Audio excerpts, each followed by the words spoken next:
you got problems with your Scalextric track not working properly? The fact that the cars keep juddering along the track at various points, doesn't go around the corners properly or reduces its speed? Well, here's a fix using just a pair of pliers that might help you.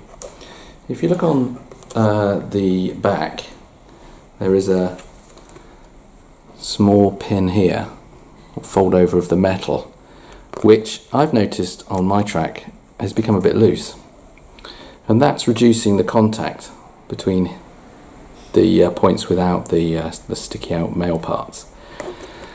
These seem to be the ones that are loose throughout. So what I'm doing is I'm just tightening up this area here by pushing down with, you could use a screwdriver, I'm using pliers, just around here, and just pushing these clips, these little folds of the metal down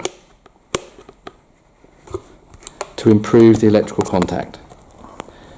I've got real problems with this track. It's a very old track and it's basically causing the cars not to work properly. So I'm going through every single piece, making sure that each of those female connectors, and you can see one here, is quite loose. So just push your finger onto this side to hold the track up, to get it as tight as you can, and then with a pair of pliers just push down onto the bent piece of metal on the other side to make that nice and firm. That stops that lifting up now.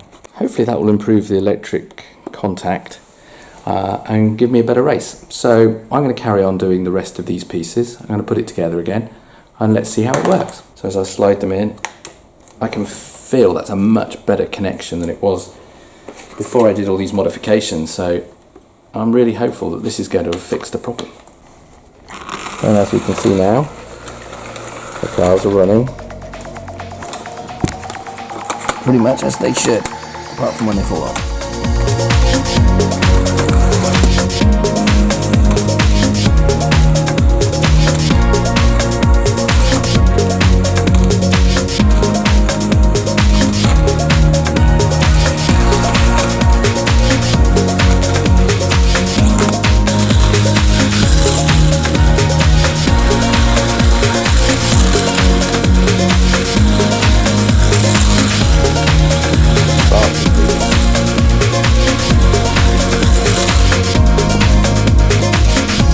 To be reminded when we upload any of our new video projects, please subscribe to our YouTube channel, Cook's Projects.